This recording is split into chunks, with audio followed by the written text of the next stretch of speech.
Alright. Sending data. Make sure this is all working. Okay. Hello, everybody.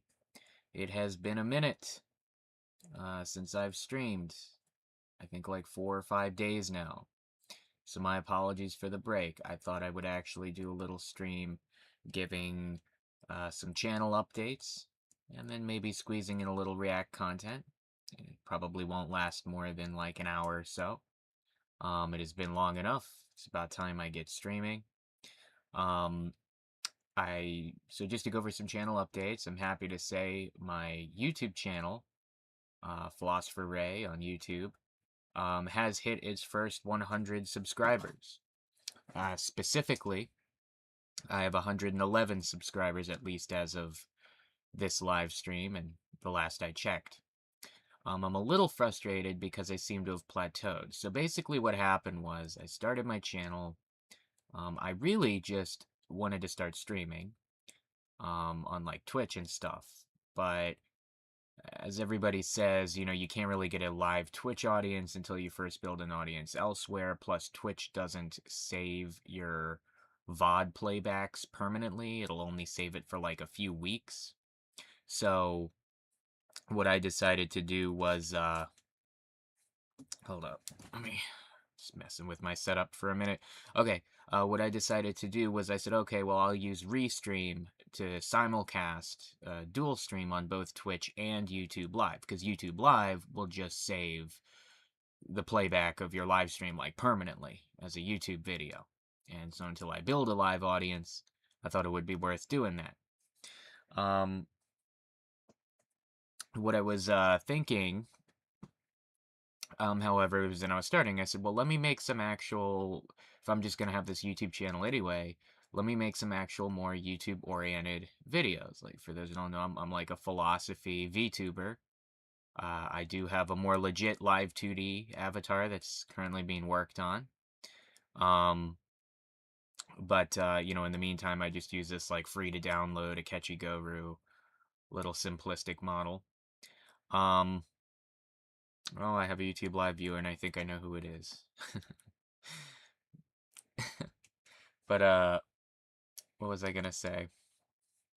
Yeah, so basically I decided to start making like some scripted YouTube videos. And I was encouraged when the first several I did actually ended up doing quite well. In fact, my most viewed YouTube video right now has like 300 views, which for someone who just started like 2 weeks ago, actually I think this is like literally 2 weeks to the day today, um, that's kind of good. And like my second most viewed video is like I think almost 200 views. So, I was kind of encouraged. I said, well, hey, maybe, oh, and then I started picking up subscribers on YouTube. It was basically starting about a week in, probably even a little less than a week in, like 4 or 5 days in, um, up through just 2 or 3 days ago. So for about a week straight, I just started really picking up subscribers, or at least initially for like a startup channel, to the point over the course of even just a few days, really, I managed to go from like the initial 10 or so subscribers of mainly just friends and people I knew IRL to over 100 to 111 now. And so, encouraged by that, I started spending more and more time scripting out videos to make more YouTube-oriented videos, thinking maybe this will just be how I get an audience, and then I can kind of focus more on live streaming. Problem is, it seems like my new subscriber count and it was mainly attached to a couple videos specifically that the algorithm seemed to pick up and kind of outperform my other videos. And whatever small little algorithmic boost I had going on for a week there seems to have plateaued. I did read this is perfectly normal. This is just kind of how it works with something like YouTube, is you might have this burst in algorithmic kind of attention. You might get this influx over just like a few days of a significant number of subscribers, and then you'll like kind of plateau. And so I do seem to have hit a little bit of a plateau. I'm proud of myself for managing to at least crack 100 subscribers within just like the first 10 days or so of starting. And I'm glad that if I am going to plateau now, I'm plateauing at, 111. I'm plateauing at over that first kind of I mean, 100 subscribers is kind of considered like your first real milestone. So I'm happy to have done that.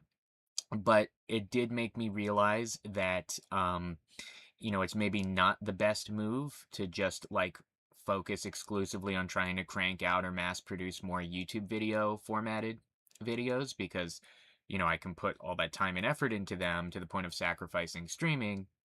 And then I can just get one that only gets like 30 views or something, and the algorithm just doesn't pick it up. Plus, I think maybe when I was streaming almost daily, maybe something about that was helping me in the algorithm. And maybe the fact that I kind of took off streaming the past 4 or 5 days is part of what contributed to my little plateau. I don't know. There's like a whole science behind how stuff like YouTube algorithm works. I don't think anybody knows 100% how it works, but it occurred to me I should probably stop procrastinating with streaming. I'd gotten so focused on scripting out videos, I'd started to do that. Like I said, this is like 4, maybe even 5 days since I streamed. So I did kind of want to explain all that. I did want to thank for anybody who watches this, whether live or playback.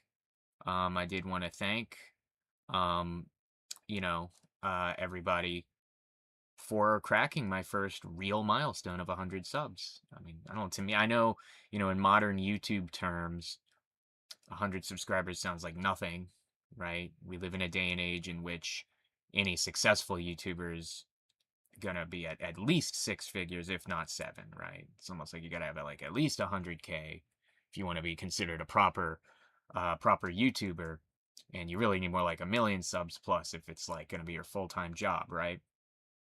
So 100 subs sounds like nothing, but to me, to somebody who started out, as everyone does, with zero, or really, I guess realistically, the like 8 or 9 people I knew IRL who subbed, um, it's a real milestone for me. I'm proud of it.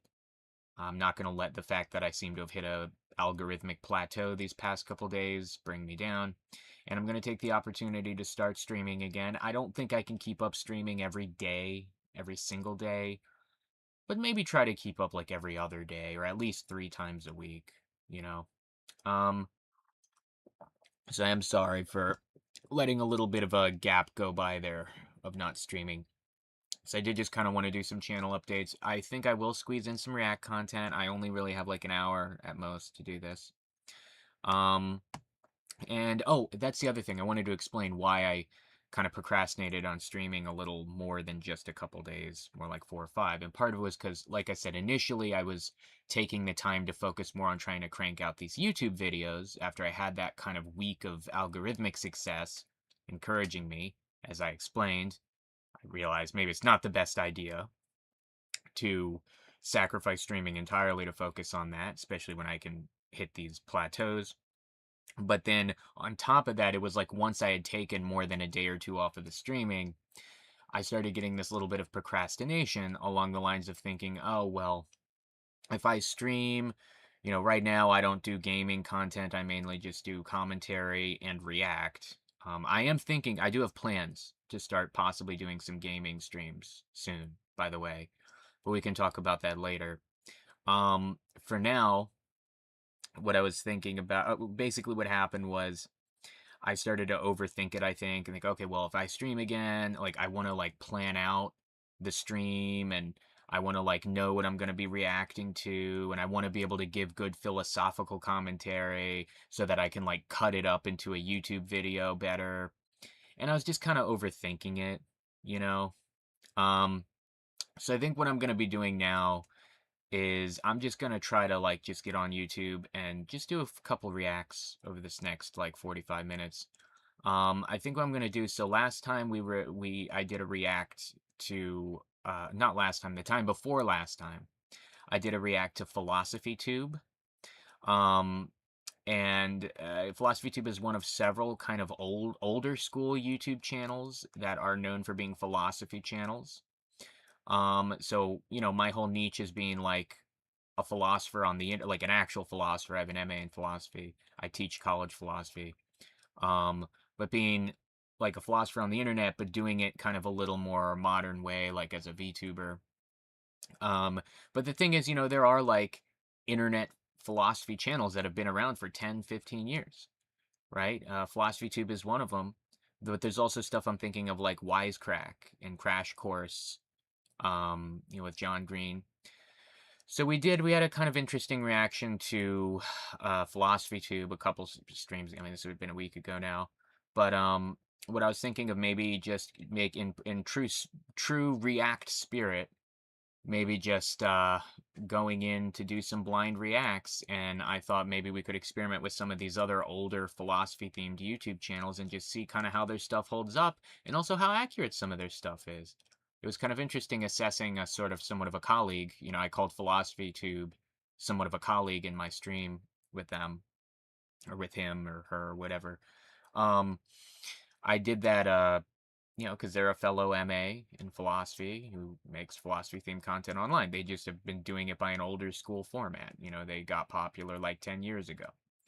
Um, so I thought maybe looking at Wisecrack, looking at Crash Course, this might be interesting. So let's just jump into it. Like I said, if I've realized with these streams I can't overthink it too much. Um, I can't overthink it too much, or it's gonna like freak me out. I'm also still like experimenting with my camera. See us getting the faces. I realized if my camera is like not at exactly the right angle, it can mess up like how it motion captures my facial expressions. So you see I can smile. I can do a softer smile. Yeah, okay. Then maybe I can't. I can scowl my angry thinking face. Right? And I sometimes do this when I'm thinking, because actually, if I look down, like right now, I'm not scowling. I'm just like looking down at my lap. It'll like interpret that as a scowl, and then I can surprised face, right? So I'm learning, and obviously this is like as bare bones simple. This is almost basically a PNG tuber that's just in an anime style. That's how simplistic this is. I can't wait till I get my live 2D model. All right. Okay, so first let me set up, there's a specific way you have to do this. Let me go to YouTube, open up a new window so that I can do window capture.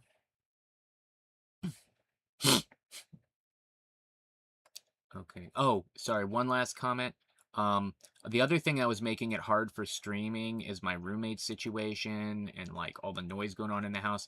I decided that I should just stop trying to wait for like when it's perfectly quiet to do things, because if I do, I'm just always going to be forever having to wait till it's like super late at night. Um, and I should just be willing to just do it. So occasionally, I don't know if you might hear noises in the background. Oh well. Like I said, I need to stop overthinking it with these streams and just jump right in. All right, let me do a window capture. Proper. Oh, no, no, no, wait. First, what I have to do, sorry. I have to go to VTube Studio. I have to change my background to color picker and then select transparent background. See, I'm starting to get this down to a science, right? And then that's why it looks weird like that in the background, because it's on transparent. But that's the thing, is that allows me to then create um a new source, and I make it window capture, right? And then in window capture I go and I select YouTube. Yep, there we go. Okay. And then I just have to raise the spout to VTube capture in layering. I just have to raise it above so that it's transposed on top of it. Okay, wait a minute. That's kind of weird. I always have, this is another thing. I always, always have these like little tech problems. Okay. Now my phone's going off. Give me a second, guys. Well, is it just because?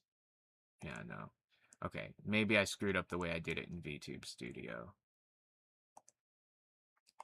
So if we go to color picker, select. Please note, sports. You'll have to use Chrome key, green screen capture.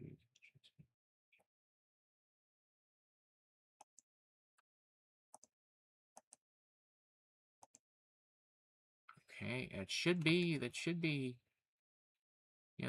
it should be correct. Um,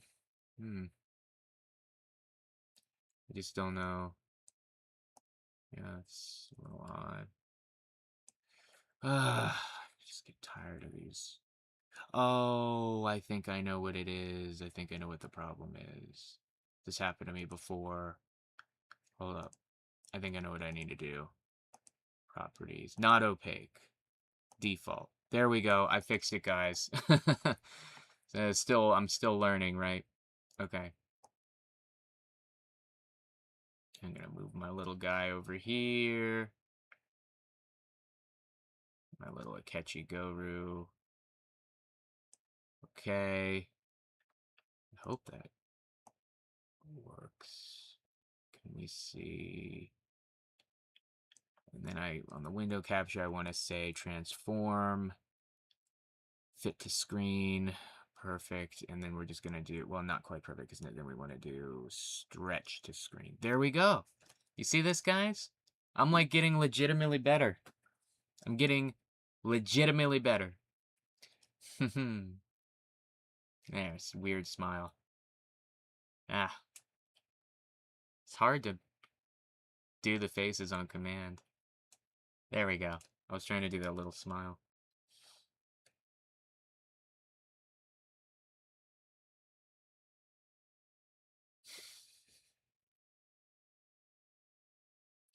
I'm texting someone all that. Streaming right now, but we'll call you when done in a bit.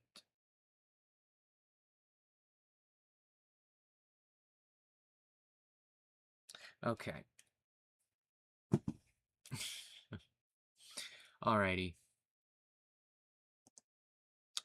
So I fixed the thing. So okay, so as for our reacts. God damn it. Okay. So we already did Philosophy Tube.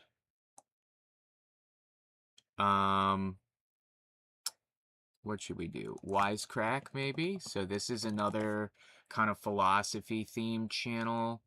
But it's one that's been around forever. So if we look at it, videos, sometimes I like just going to the oldest just to see. Yeah, so 13 years ago. 13 years ago. Wow. Wisecrack is dead. This is our last video from a year ago. Wait a minute. This is interesting. I kind of want to see this. Well, first I'll tell you what. So the issue is that's actually interesting to me if they're like dead now. Because so if we go like these guys are a legit philosophy channel. And they're doing it, 13 years. Again, they're similar to Philosophy Tube. They're like kind of OGs, right? They were the people who were popular in like 2015, 2016 era YouTube, right? 10 years ago YouTube. Um, and that's why I'm kind of interested for my channel idea is the fact that I feel like, there have been people who have done this and like made successful stuff on philosophy themed stuff on the internet, on like a YouTube channel. But but it's all it's all of that older era. It's all of that earlier era of YouTube. None of it's really, in my opinion, like what's popular now with VTubing and streaming and that kind of and shorter like clippable content, stuff like that. I'm not that I'm bad at clippable content myself, but anyway, um so as you can see, I mean, most popular videos ever, the philosophy of Rick and Morty. We very well may watch that one. I'm a fan of Rick and Morty. I don't know if you guys are, although I get why they want to talk about it because it's I get why they would want to talk about that because there are some interesting philosophical implications in Rick and Morty, and some of which I'm critical of. So actually, we very well may just watch this. Um, but in philosophy of South Park's really interesting. But I am curious. I didn't actually know this, so this is the first time I'm checking the channel out in a while. No, it does seem like obviously if you go back like 10 years ago, these guys were raking in like multi-million view videos pretty regularly, and we see that up until they put up this video about how Wisecrack is dead. And this is our last video, and it's not clickbait apparently. You know, they had dropped down to a couple 100,000 views a video. But the thing is, that's actually not bad. So like a lot of channels that were really popular 10 years ago, you can look up some today that are only getting like a few thousand views. Like probably the biggest example that's been memed on lately is like Watch Mojo. Do you guys remember Watch Mojo? You remember Watch Mojo? Like it was 10 years ago. So this same era of YouTube, 2015, 16 era, Watch Mojo was like the biggest thing ever. Yeah, there were you would it was that top 10 listicle, the video version of a listicle, top 10 countdown formula. They had just nailed it with high production quality. And you remember just seeing Watch Mojo videos all the freaking time, and they would literally have like tens of millions of views on the regular. And now if you go to Watch Mojo, it's kind of funny if you go to Watch Mojo, let's just look at their most recent. And they still have the like the subscriber count from back then of like 25 million, 33,000 videos, by the way. But now look at this. Look at this. Look at this. I mean, to be fair, some of these have only been up for like a matter of hours, but these 2 days, they're like getting like 10, 15,000 views, 15,000 views, 11,000 views.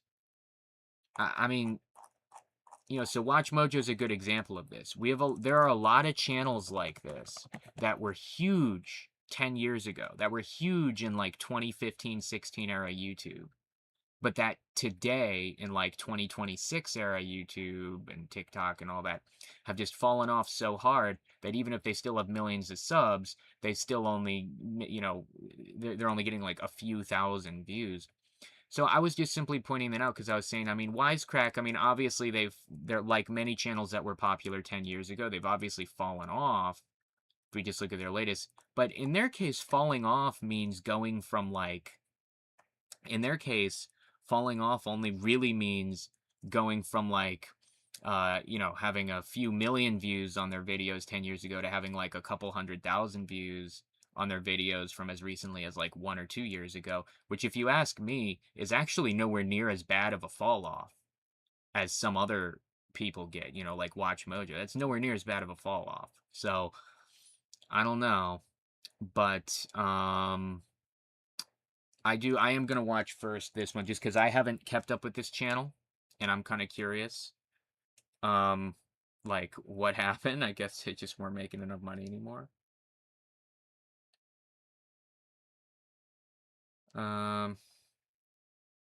Just texting someone. Okay. Wisecrack is dead. Imagine being able to build anything just by thinking about it. Meet Base 44. Stupid. Hey guys, this is a tough announcement to make, but Wisecrack. What? Is that my headphones? It sounds like there's no. I don't think it's my headphones. Yeah, I can hear out of both. It sounds like the audio for the video is only coming out of one. Is done. At least in this iteration with this group of people. This is the last video that we're going to be posting up here, and it's a bunch. Is this like a settings thing? Sorry guys, I don't know if it sounds like that on your end. If anyone, it looks like I have like one person in the chat or watching. Like if you can tell me if the audio's working for you. It's weird. On my end, it sounds like the audio's coming out of like it's in mono or something, like it's only coming out of one earphone. But it's weird because it's not doing that for other sounds, right? It's just like my headphones are working. So I'm just checking settings if it's something like that, but I don't think it is. Whatever. Maybe voice boost. Bummer. Things like this happen. You never expect it to happen as soon as it does. But that's the situation that we're in. So we just wanted to take a second and say thank you all so much for being such an amazing audience, for giving us the space to make videos that we believe in and care about and think have some meaning to them. And a huge thanks to all of you that I feel like I've really gotten to know over the years, that have given us such good feedback, that have really helped us build this into a really cool community. Okay, you might be wondering what's next. I can tell you that for me, I'm going to be launching my own channel. I've actually already started to put some videos up. There's a link in the description. So I have a YouTube channel and a Patreon, and I'm going to try to do a lot of the same stuff we've done here. And I'm hoping that some of my Wisecrack friends will come work with me over there and we can kind of build something. So please do check that out. It would mean a lot if you did. And while you guys are used to seeing me in the videos, we have an awesome team that makes all of this stuff. You know, my colleague Amanda Shirker, who's like the best. I hate how yeah, we are victims. Oh yeah. Okay, so that's actually just him. I guess I don't know if he's just a dummy or what, but for some reason he recorded his own audio in like mono or something, and it's only coming out of the right. So like if you were playing this on like a speaker or an old school boombox, it would be like telling it to only blast the audio out of like the right speaker.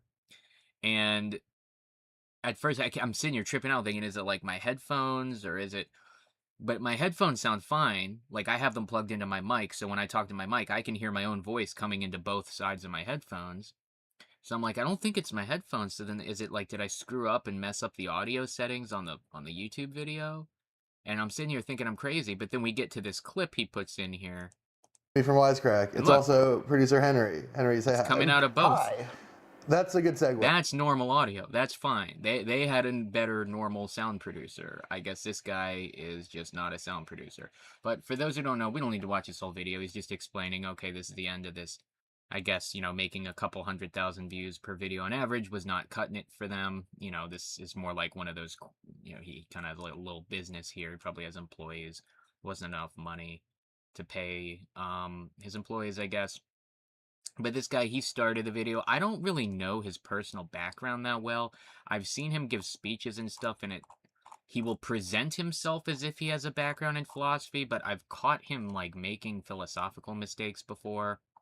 So, I'm not really sure. But anyway, this is Wisecrack. I thought, why don't we just frick? Like, let's just philosophy of Rick and Morty. This is their most popular video ever.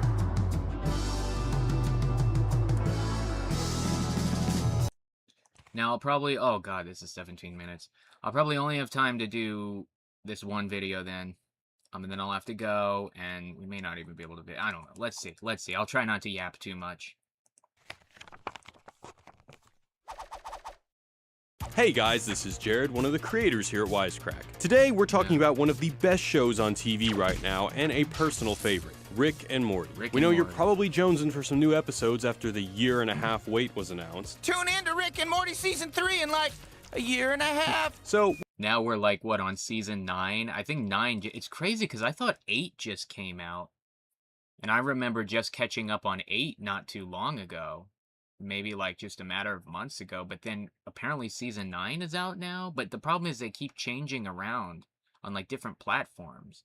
Because I remember, I think for catching up on Season 8, like it was like Hulu exclusive or something. You had to go through Hulu if you wanted to see Season 8.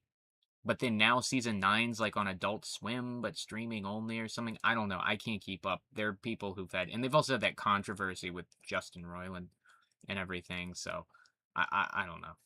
we wanted to hold you over with an analysis of Rick and Morty so far. The philosophy, the science, and everything you missed while you were laughing at the dick jokes. Lick, lick, lick my balls! Yeah! Rick and Morty chronicles the exploits of a mad scientist and his naive grandson as they go on deeply irresponsible and awesome space adventures. Which is, by the way... It's more or less the plot of Back to the Future, yeah, but Doc... That's what I was gonna say. Yeah, this is, by the way, just, it was inspired by, like, the characters of, Doc and Marty in Back to the Future, and they wanted to have, like, a weird, fucked up kind of version of them. Is a gassy alcoholic. I agree, Morty. Morty, never tries to hit on his mom, and the duo travels through alternate dimensions rather than time. Rick and Morty is deeply rooted in the traditions of sci-fi horror. Wait a minute. See, people, this is already a problem. I have a lot of problems. I may make a video on this at some point, and I won't go too much on this rant, but I have a lot of problems with what I call Marvel Cinematic Multiverse theory. And what I mean by that, I don't mean Marvel specifically. I just mean it's obviously a huge trope in pop culture. This idea of like multiverse theory and string theory and many worlds theory. And it's just interesting because a lot of the contemporary like academic physics, like a lot of the contemporary scholarship on it has been moving away from the direction of things like M theory and other kinds of string theory. I'm not a physicist, I'm a philosopher, not a physicist, to be clear. But it's kind of frustrating because there's also just a lot of logical problems with multiverse theory. Um, like, are there infinite multiverses, for example? And if that's the case, this seems to confound like how many of them are so finely tuned for life that life exists. Some people sometimes it might be an atheist argument. Like if a theist appeals to fine tuning, as or some kind of a fine tuning argument, oh, the fact that the universe is so perfectly finely tuned for life is evidence of theism or evidence of a teleological kind of basis that this was deliberately designed in such a way that the universe must have been designed intelligently, towards the end of supporting life. And then this might be an atheist response is to say, oh, well, no, actually, because really something like M theory, string theory is true. And so really there's like an infinite number of multiverses out there. And so, of course, when you have an infinite number of multiverses, then inevitably, at least some of them are gonna, be perfectly fine, have the perfect conditions for life. But that's not because it was designed that way. That's just because when you're dealing with infinity, it becomes inevitable. But that's the problem is no, because it seems like it, there's no such thing as rare anymore because when you're dealing with infinity, it's like, okay, well, then that means now you're saying you have an infinite whole, right, of universes, and you're saying some fraction of that infinite whole contain life hospitable universes. But the problem is, what is any fraction of infinity? Like, what is 1/1000th of infinity? It's infinity. Any fraction of infinity has to be itself infinite, or it could not be a part of the greater infinite whole. And so that means no matter how, you have no ability to say, oh, well, the life hospitable universes are so minuscule and tiny, it's such a tiny fraction. You're not able to say that. Because if any portion of the infinite universes are life hospitable universes, then that's an infinite portion because it's a part of an infinite whole. And if that's the case, you're saying there's an infinite number of life hospitable universes, which just seems to not only not solve the fine tuning problem, it makes it worse. It means now you have to go from accounting for why there's one universe in existence that's perfectly fine-tuned for life to then accounting for why is there an infinite number of universes that are infinitely perfectly fine-tuned for life. That seems to actually make the problem worse. So, people, I didn't mean to go on a tangent, but my main point is there are a lot of fine-tuning problems. Or I'm sorry, fine-tuning problems. There are a lot of logical problems with multiverse theory kind of stuff. There are a lot of like serious logical and metaphysical problems. And so philosophically, it's always been seen with much greater skepticism in the more philosophical community. But it's interesting because even though it kind of had things like string theory had a big popularity in physics, like say 50 years ago, nowadays it's actually considered increasingly dated and people have been moving on from it more, like physicists and whatnot. And yet you still see it as so popular in pop culture and in media, right? Whether it's the Marvel Cinematic Universe, whether it's Rick and Morty, whether it's some, I don't know, video game franchise, this whole multiverse stuff is always super popular. And so I kind of myself will personally call it the Marvel Cinematic Multiverse, like in a derogatory way. Like this, like fantastical thinking, because that's basically what this is. It's like science fantasy at this point. It's not like really science fiction in a hard sci-fi way. Anyway, those are just my thoughts, and this is obviously an issue we run into with Rick and Morty. I just thought I'd get out the way now, is they lean really hard into the Marvel Cinematic Multiverse kind of science fantasy stuff. Often paying homage to things like Ghostbusters, filmmaker David Cronenberg. Boy, Morty, I really Cronenberg'd the world up, didn't I? Nosferatu, and Freddy Krueger, to name a few. Looks like some sort of legally safe knockoff of an 80s horror character with miniature swords for fingers instead of knives. The show even references Zardoz, a camp classic and guilty pleasure of mine. Nowhere else will you get to see Sean Connery in a futuristic space thong. But seriously, see the movie, it's actually really smart. While the show pays homage to a wide spectrum of sci-fi and horror, it has an affinity for a particular sci-fi tradition, cosmic horror. Pioneered by literary horror legend H.P. Lovecraft, the cosmic horror genre emphasizes the terror of that which is outside our grasp to comprehend. Like Lovecraft, Rick and Morty uses the cosmos as a way to explore deep philosophical questions by imagining what lies hidden in the black depths of space. The show opening even makes Would that be a deep philosophical question? What lies hidden in the black depths of space? Suppose it depends. I do have another issue with what's called scientism, which is another thing common in pop culture, which is when people kind of turn to science and attempt to treat science as if it is some sort of replacement for philosophy, or that people can somehow use science to answer philosophical questions. If anybody's interested, my very first upload ever on YouTube, What is Philosophy? There's a part of the video where I explain how science itself is like already presupposing a bunch of philosophical baggage that can't be investigated scientifically. And so I do take issue with that. I am curious to see if Wisecrack is going to parse through the difference between like something like science and philosophy, or whether they're going to kind of lean into this scientism. Let's A continue. visual reference to Lovecraft's Cthulhu. Cosmic horror goes way beyond just cheap jump scares. It presents us with the vast unknown and unimaginable, that simultaneous feeling of fright, disgust, and dread that we feel as whatever lurks in incomprehensible space suddenly comes crashing into our own reality. Rick's portal gun is constantly confronting us with this unknown. As he jumps headfirst into other realities, the results are sometimes horrifying, sometimes hilarious, and sometimes both. Occasionally, that reality comes to us, particularly in the episode Get Swifty. Earth is approached by a giant space head whose sheer gravitational mass causes mayhem on Earth's ecosystem. The giant head commands the entirety of Earth to show him what they've got. Show me what you got! A cult soon develops to worship this cosmic entity, and Rick, realizing the head is a Cromulon, informs the president that they have to come up with a hit song and win the intergalactic equivalent of America's Got Talent. It's Swifty time today! Or be disintegrated a by a good giant episode. space laser. Giants. See, this is classic Rick and Morty, by the way. This is when Rick and Morty was, I think, still really good. It's gotten really weird over the years, and I'd say it can still potentially be really funny. Like when I watched that season 8 this past year, and again, I think they have season 9 out already, which is a crazy turnaround.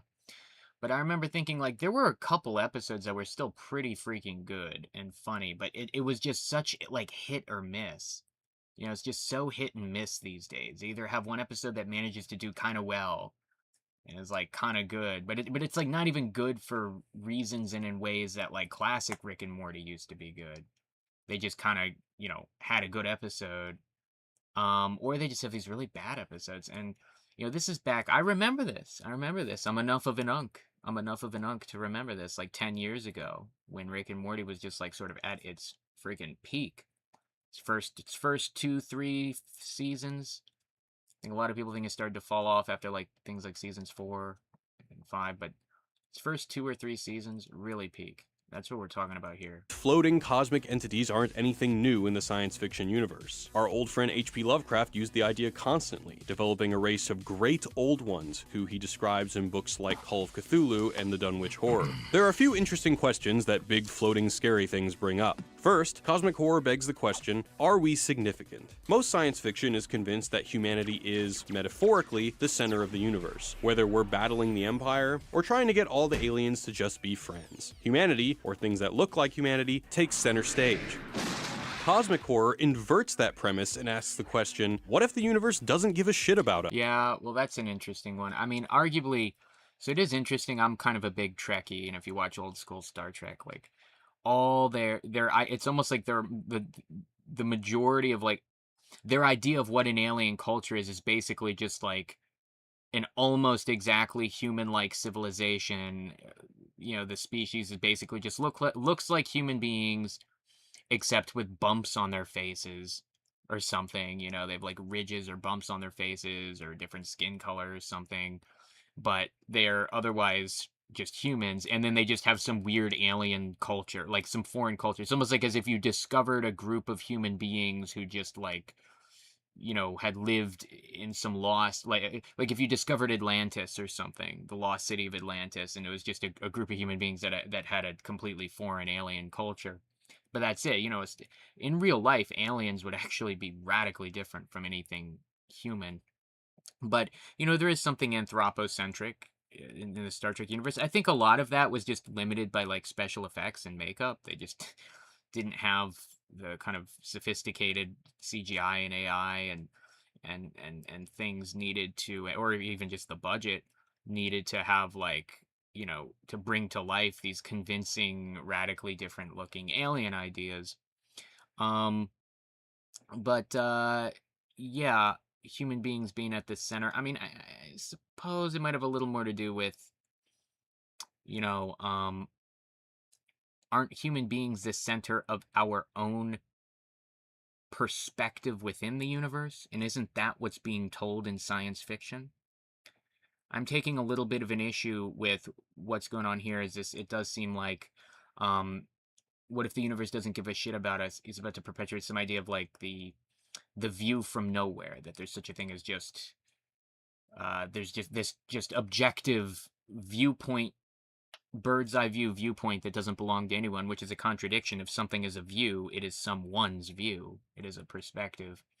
But yeah, any science fiction, any literature, cinema that's depicting the future, that's exploring like sci-fi themes, maybe even interrelated philosophical themes, is doing so from a distinctly human perspective, unless they attempt to set it in like a galaxy far, far away or something. But even then, you're just going to be writing the human perspective into it. Let's continue. For the Cromulans, humanity is merely an object of entertainment. Annihilating a planet is not an act of spite or a cause for concern. It's just something you do. There's one every season. Cosmic horror is full of these giant entities that demonstrate just how insignificant humanity actually is. And that's what is really terrifying, or in the case of Rick and Morty, kind of hilarious in a dark, dark way. In the book, In the Dust of This Planet, contemporary American philosopher Eugene Thacker describes this cosmic pessimism prevalent in the horror genre that imagines a world without us, and thinks through the universe as absolutely unhuman and indifferent to the hopes, desires, and struggles of human individuals and groups. The show embodies this cosmic pessimism almost perfectly. Rick and Morty even die, only to be replaced by one of the infinite other versions of themselves in an alternate reality. Not only are we but a speck of dust on a tiny blue marble in the cosmos at large, we're also like one of an infinite amount of the exact same speck of dust. There's an infinite number of realities, Morty. Rick and Morty doesn't want us to be Again, it's a common atheist line. It's a common atheist line.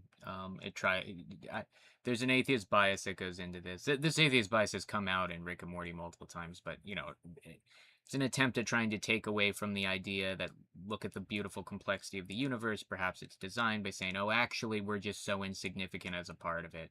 We're nothing, That's why I think there historically always has been a strong overlap between atheism and science fiction and this kind of like cosmic horror that's being talked about. terrified of our own insignificance. It wants us to laugh at it.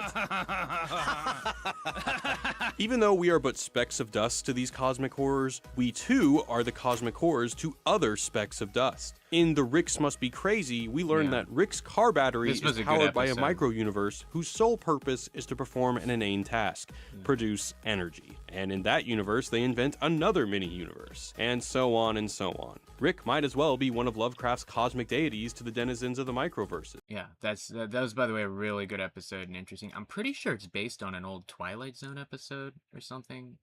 Yeah, it was a really, really good episode about if, he powered his car battery, or his car battery was like a mini universe that he developed in order to eventually develop intelligent life so that he could then influence that intelligent life to basically provide free energy to serve as his car battery. But then the intelligent life in that mini universe then turned around and invented some genius in there, invented some new mini universe, and it's like Turtles all the way down kind of explanations, which, by the way, some people like to say this will answer questions like where the universe come from.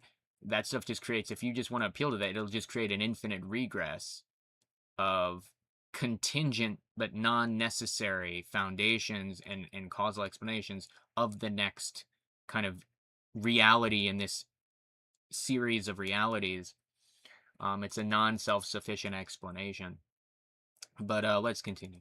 It's like cosmic inception, brah. It's like Inception, Morty. In a multiverse beyond our comprehension, with infinite possibilities, values and meanings start to slip away. What about the reality where Hitler cured cancer, Morty? The answer is don't think about it. All that can remain is pessimism. Oh boy, what? Oh my god, no! Which brings us to our next section on the existentialism of Rick and Morty. Rick and Morty addresses the question of our very existence in almost every single episode. Oh, think about it. Okay. So, existentialism. This is a big topic. This is something that the Rick and Morty creators have claimed to be in line with as an existentialist philosophy. Existentialism is a commonly misunderstood philosophy. It sounded like he almost just conflated it with the question of existence. I mean, it would more have to do with the question of our existence as human beings, of human existence, and the question of human existence from a perspective of radical freedom. So the classic defining feature of existentialism would be a famous line by Jean-Paul Sartre, which is, existence precedes essence. And it's to say that the mere fact that we exist at all, with this certain degree of what Heidegger would call a thrownness about us, like we've just been thrown into existence with a set of facts that we didn't choose, and now have this radical freedom and responsibility thrust upon us to then try to project into the future and figure out how we're going to then shape what we are going forward.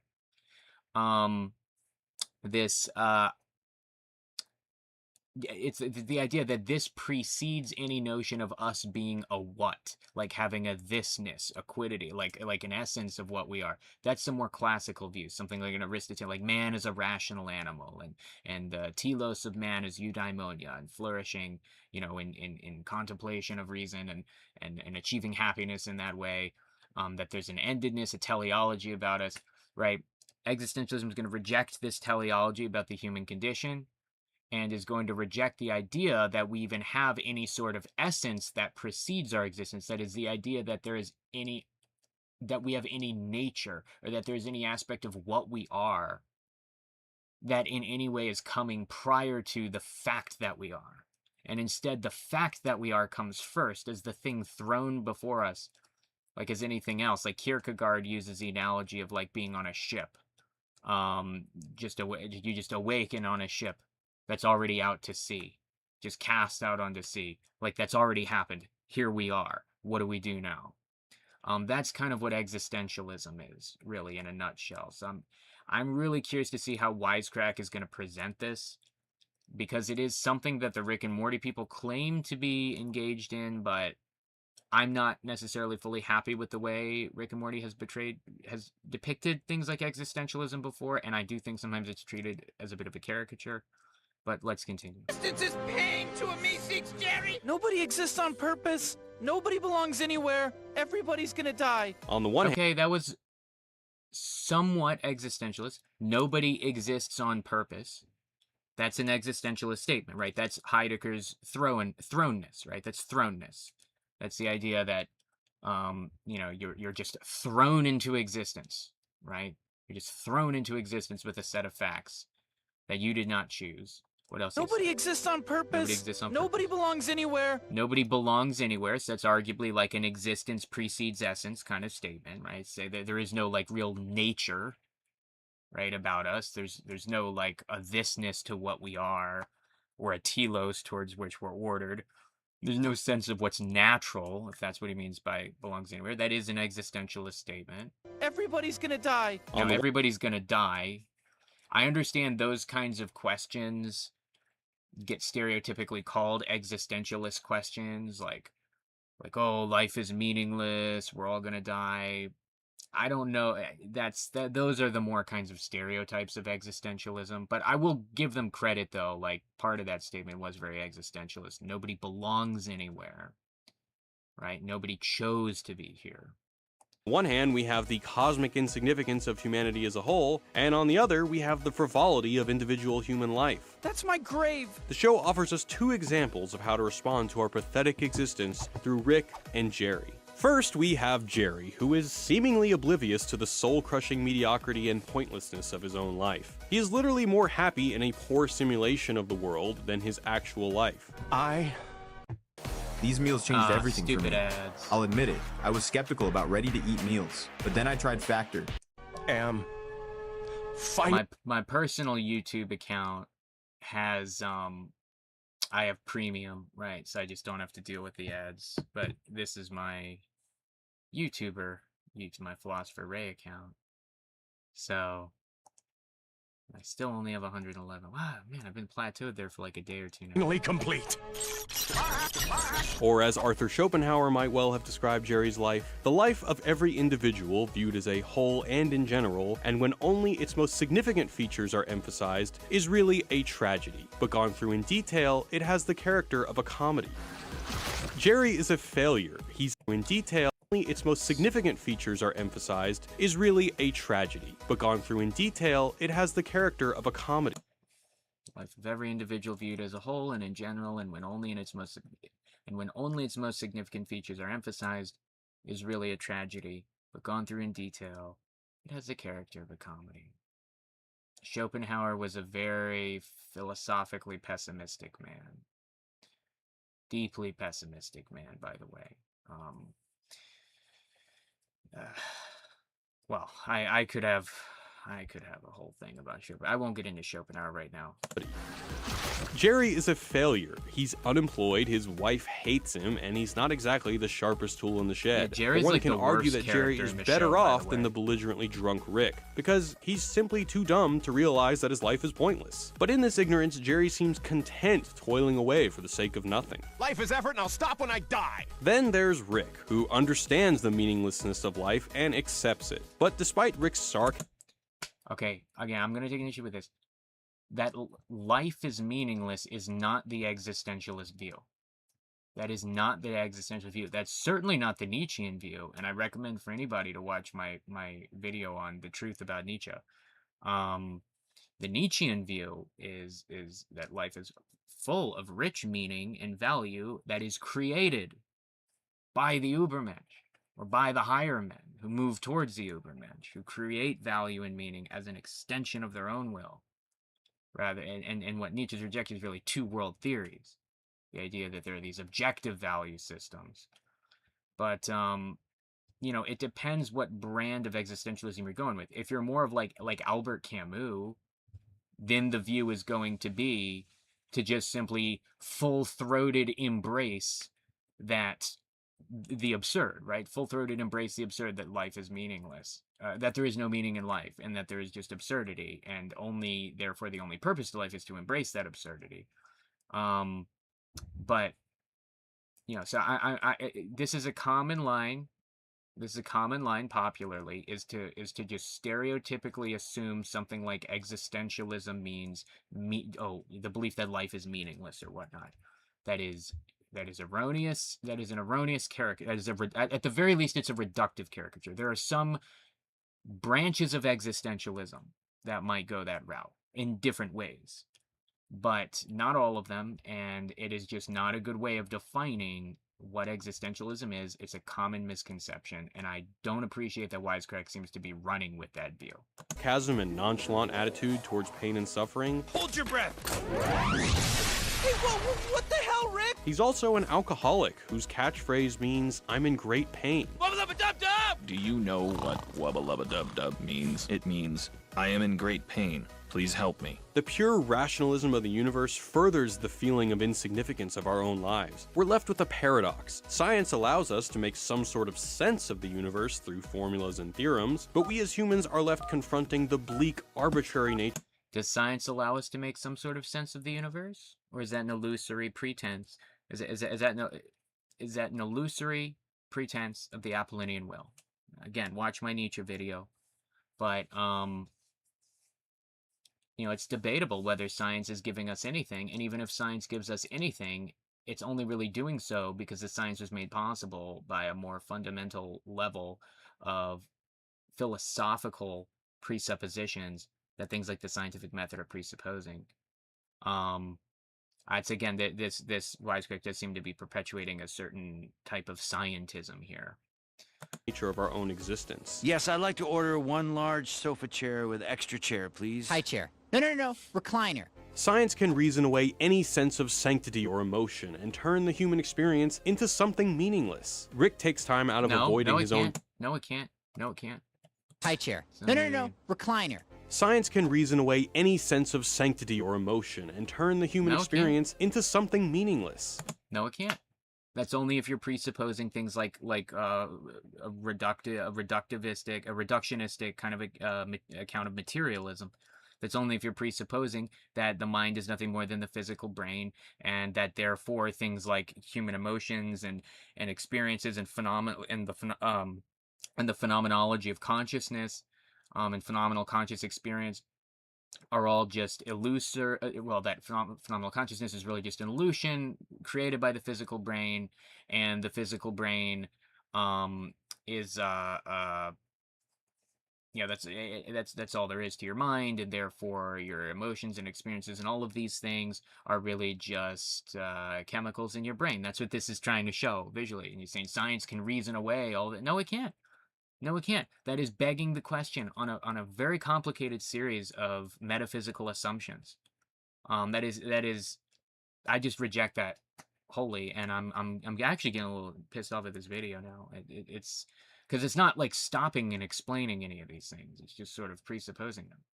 Science cannot reason away human experience or emotion without, I mean, because it can only do so if you're just going to assume without argument or evidence a materialistic worldview, which needs to be argued for.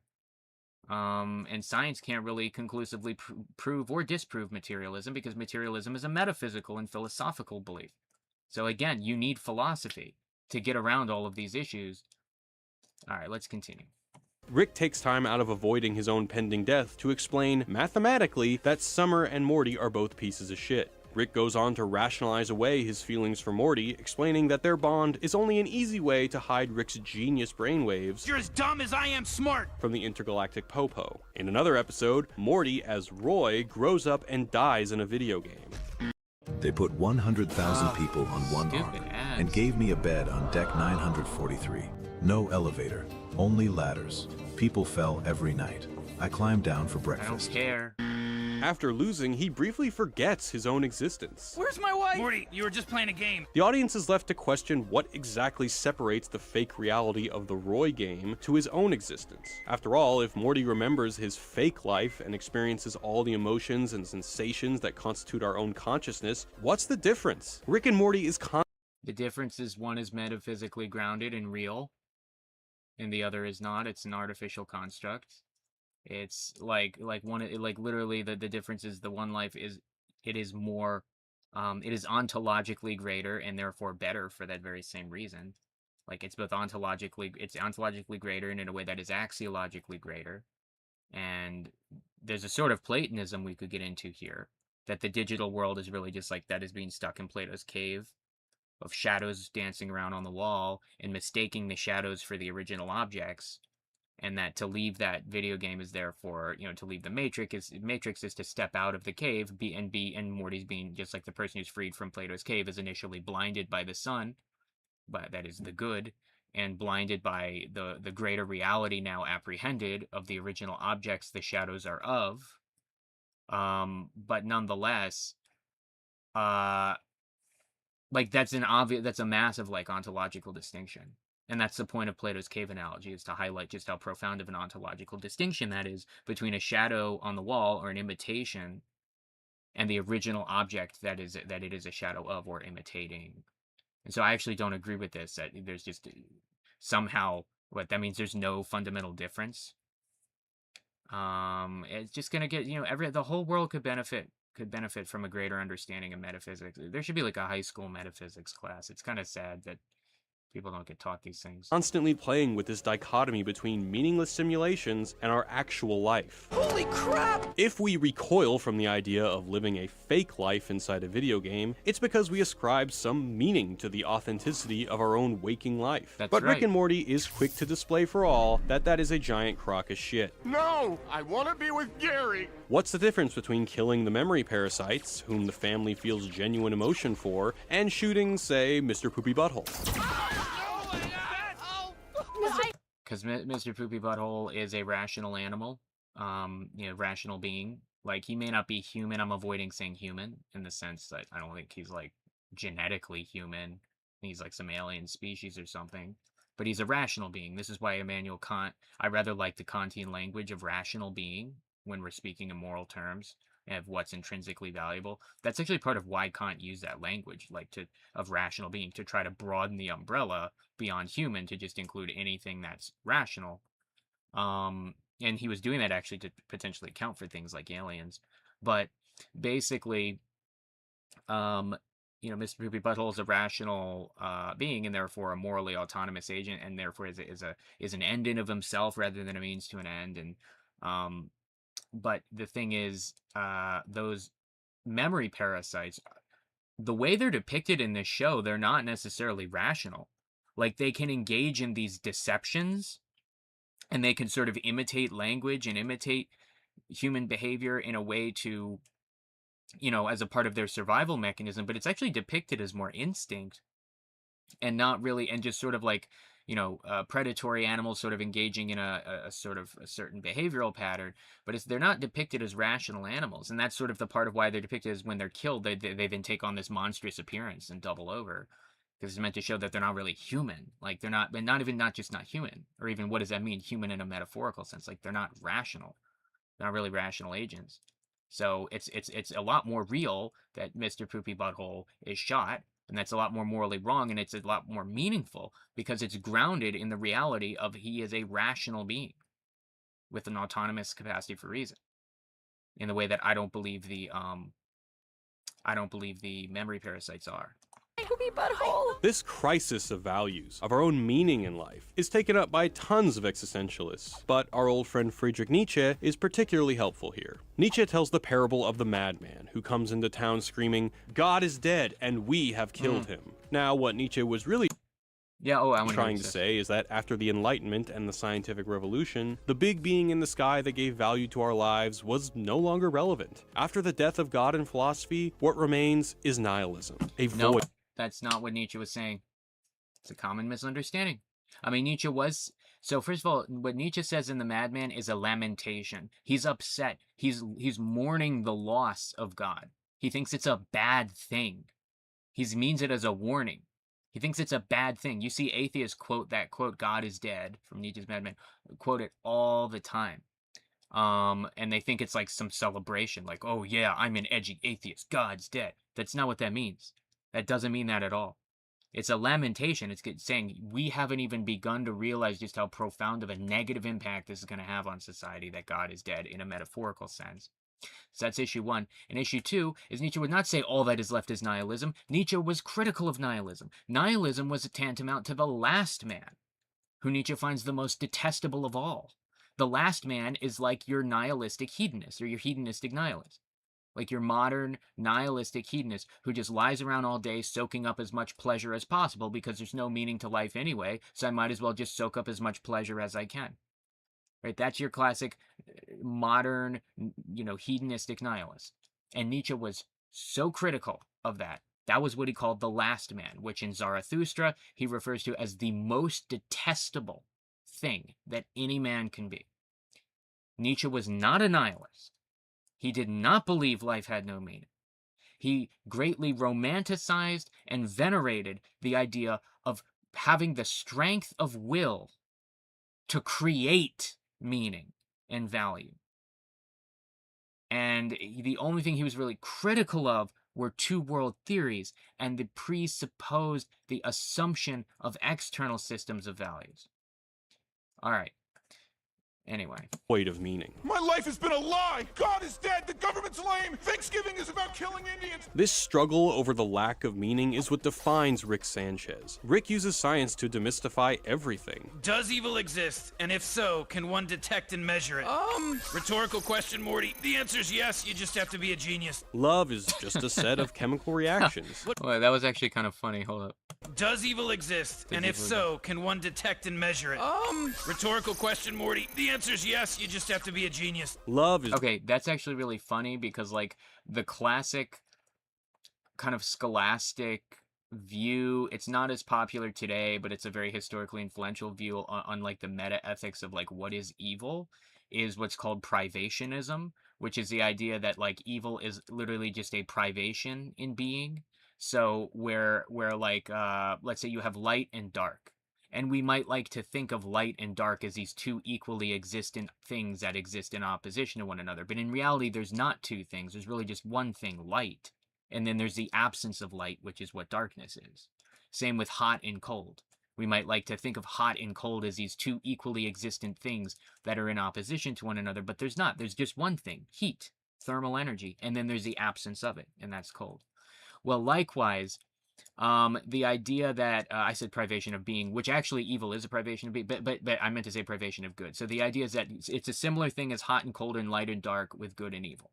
That we like to think of good and evil as these two equal opposite things, right? Like hot and cold and light and dark. But just like how there really are no two things called light and dark, just, you know, one thing called light in the absence of it, which is dark. There's no two things called hot and cold, just one thing called hot in the absence of it, which is cold. Likewise, there is no two things called good and evil. There's just one thing called good, and then there's the absence of it, which is evil. Evil is just the absence of good.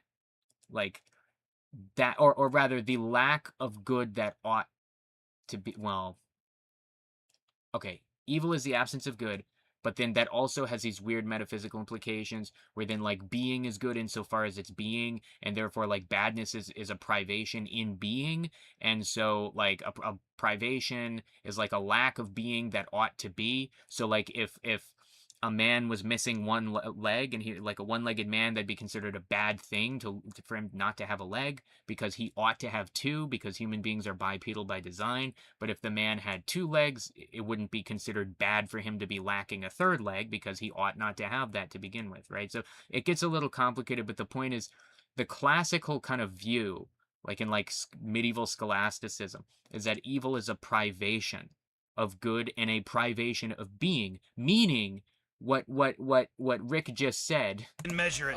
Mystify everything. Does evil exist? Okay, does evil exist? The actual literal answer to that question traditionally would be no. Like, it does not literally exist. Like, evil is not a thing in being.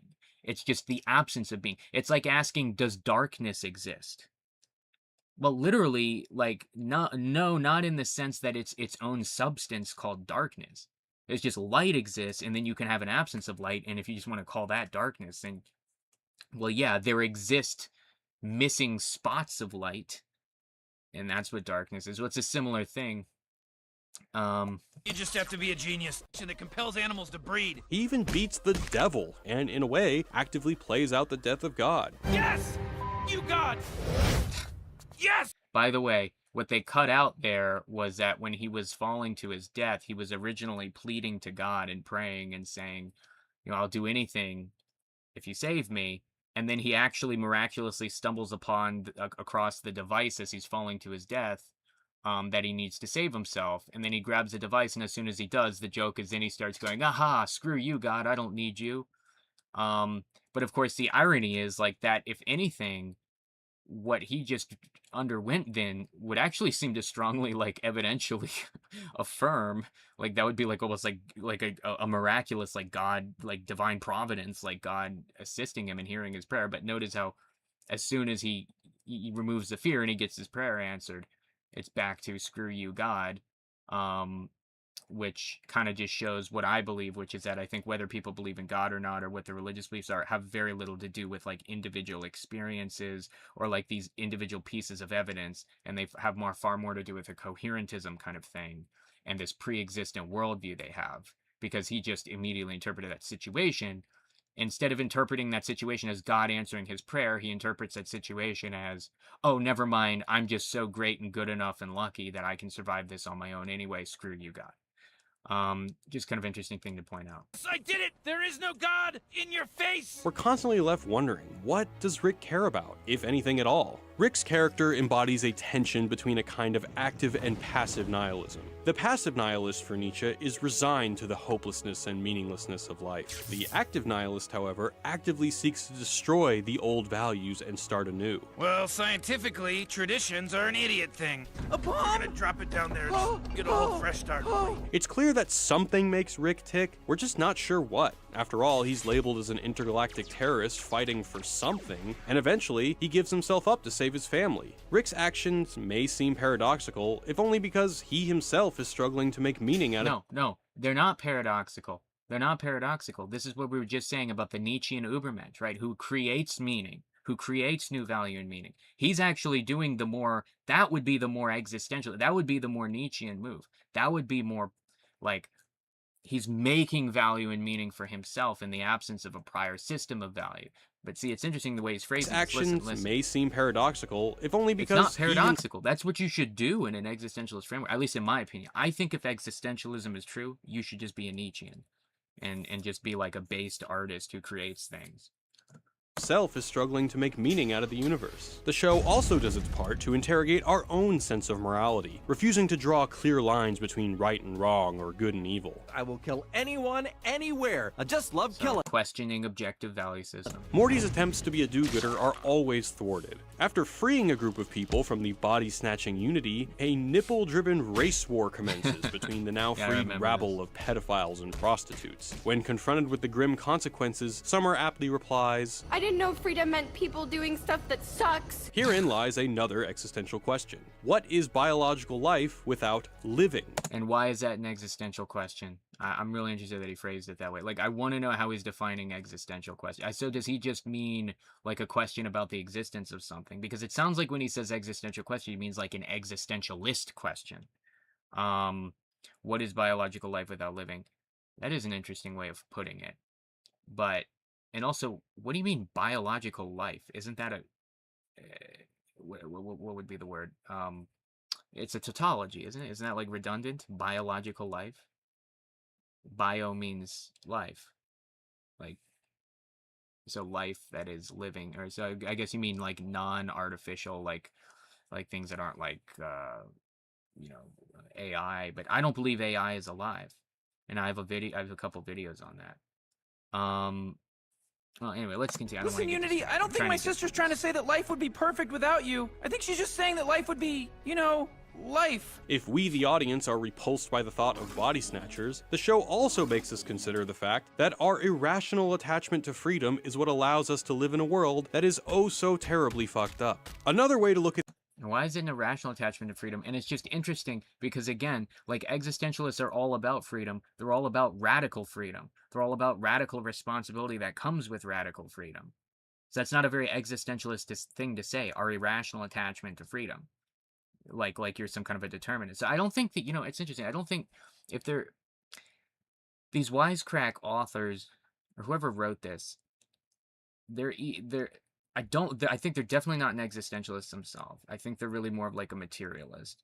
And I think they might also have a few misunderstandings about what existentialism even is, and that I think those biases are coming out in this video.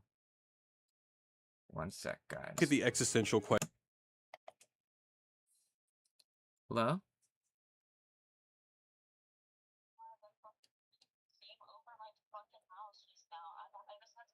Who did?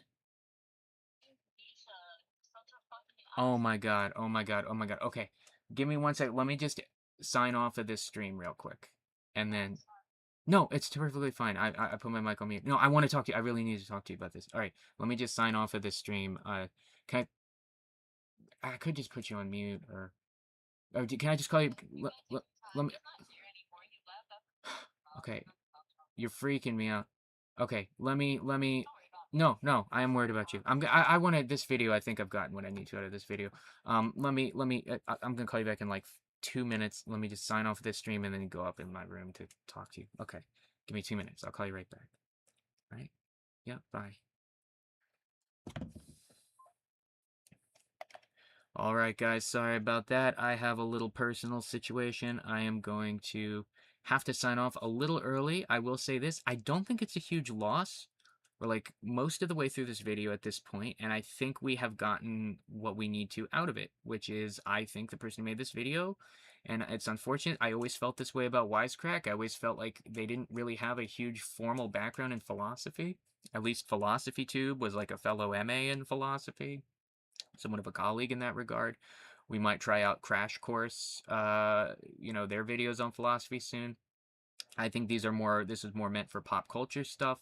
And I think in this video, there were some parts that were good. I don't want to beat up on it a whole bunch. There were some parts that were good. There were parts that were a little more on point. But there were other parts that I think were, I think were revealing of the fact that the person who wrote this video is, I think, I think they're not an existentialist themselves, and I think they have a few misunderstandings about existentialism.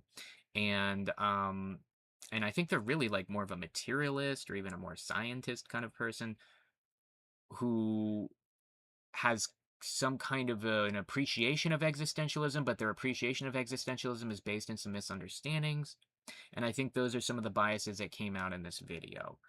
Sorry, we won't be able to finish it today. But as I said, I do have a little bit of a personal situation I have to go deal with. Thanks everybody, and I'm going to be signing out. You have a great night, everybody. It was good to break.